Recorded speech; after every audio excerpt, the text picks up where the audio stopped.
I've heard a number of people say that the Targeted Redaction is one of the best feeling 120 hand cannons in the game, praising it for its overall weapon feel in PvP, and that's even after the nerf to the Collective Action perk, which was allowing the weapon to 2-tap Guardians in the Crucible. So I decided to craft mine, level it up, play with several perk combinations, and rack up hundreds of kills with the hand cannon, and my ultimate takeaway was something like this.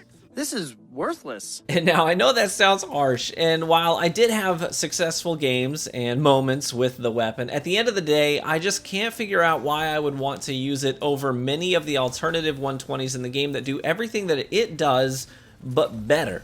You have to remember that in the 120 family, there are some killer weapons floating around out there. I'm a huge fan of the round robin myself. It's my most used primary weapon in Trials since it came out. There's the True Prophecy, the Steady Hand, and in the energy slot competing directly with the Targeted Redaction, there's literally the king of 120s, the Igneous Hammer, which many of us have amazing adept rolls on, as well as the new combined action hand cannon, which I would take 10 out of 10 times over the Targeted Redaction. But within that energy slot, let's make some comparisons here. The Redaction has 9 less range than the Igneous Hammer, 12 less stability, 11 less handling, 5 less reload speed, 9 less aim assist, and 1 less round in the magazine. There's literally no good news there. It's not like we're saying it has less range, but, or it has less stability, but, no, it's just all bad news. There are no buts.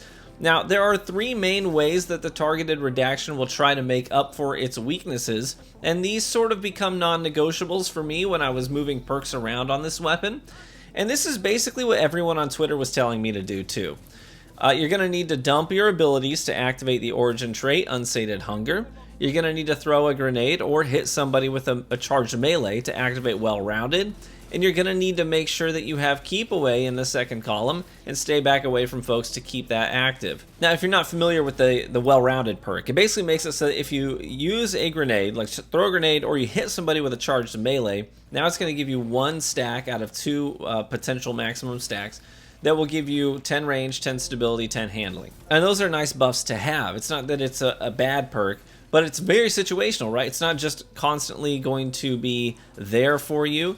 And it's better on a weapon that already is good on its own. It doesn't have to rely on you using your abilities to make it okay. The origin trait, Unsated Hunger, makes it so that when you have no abilities actively cooled down, then you get a buff to stability, handling, and reload. And then obviously Keep Away, we're not strangers to anymore. This has been around since the launch of Lightfall, but that gives us more specifically more range and accuracy, and also reload speed, but the range and accuracy are the kickers there. So there are a lot of things that can kick in to help the gun feel better, and I will admit, when you do these things, it does make the weapon feel a lot better, but the problem there is that you have to do things to make the gun feel good. The Igneous just feels good without any work, and other 120s that just feel good without all that work, they allow you the freedom to invest in other perks like damage perks, like Kill Clip too. Now, I swapped a bunch of perks around on this weapon, but ultimately the roll I landed on was a Stability Masterwork, Small Bore, Ricochet Rounds, Well-Rounded, and Keep Away.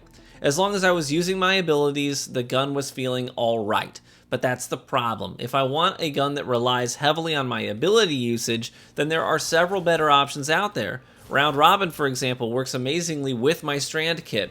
The Different Times works great with ability-focused builds. The old Sterling has some synergy there. If I'm on Void, then I'm using my Collective Obligation build. If I'm on my Hunter, then I'm using the Cryesthesia with Bacchus build. Like, there are so many amazingly synergistic ability builds with corresponding weapons out there that this one needs to really make a splash if it wants to compete, but it makes instead a rather forgettable plop.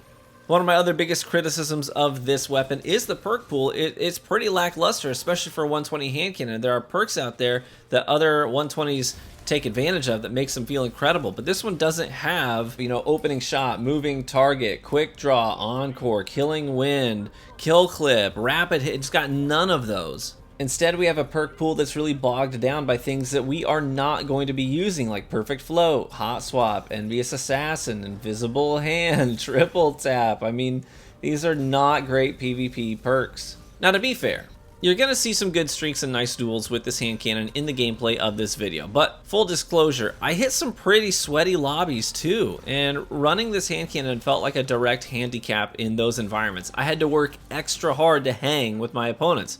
And one thing I did notice was the frequent ghost bullet from the targeted redaction. There were so many times where I was absolutely certain with my other preferred 120s the shot would have connected, but with this one it just came up with snake eyes. And it got me killed a lot because missing a bullet with a slow firing primary like a 120 often means losing the duel completely. I mean, if you miss one bullet in your full auto volley from an immortal, hey, that's no big deal. You're looking at a fraction of a second to make up that damage. But with a 120, that's a lot of downtime that you aren't dishing out damage, but you're still taking it. And I will say the weapon looks great. I love that taken look overall. It shades well, but the taken effect can also be somewhat distracting. I caught myself sweeping to what I thought was a target multiple times, but it was just the taken effect moving and catching my vision on the peripherals and making me think I was seeing motion on the battlefield, and it got obnoxious pretty quick. Now, I know this wasn't a glowing review gushing about the weapon, and I'm sorry to those of you who really vibe with this thing, but that's the great part about Destiny really is, different strokes for different folks. And as far as the targeted redaction goes, I am indeed the different folks on this one. So thanks so much for tuning into the video today. I appreciate it. And a big thanks to all of you who took the time to engage with my Starfield content too. That's a huge help. Sometimes I just don't feel like making a Destiny video, you know? I've made a few thousand of them at this point, so knowing I can upload something different and people will take the time to click on it means the world to me. Just a reminder, I've got 2 sponsored videos that should go up within the next 7 days, so keep that in mind. If those offend you, and there are several of you who remind me anytime I do a promo that it literally makes your blood boil, just remember, you can always use the slider to skip those ads very quickly if they do not interest you. I always take the first mid-roll ad out of those videos, so in the end, it's actually less time for you to watch an ad than if you had a mid-roll that you couldn't skip for several seconds. So thanks for your understanding and for your patience. I love you all, be warm and well fed, my friends, and I hope to catch you in the Crucible.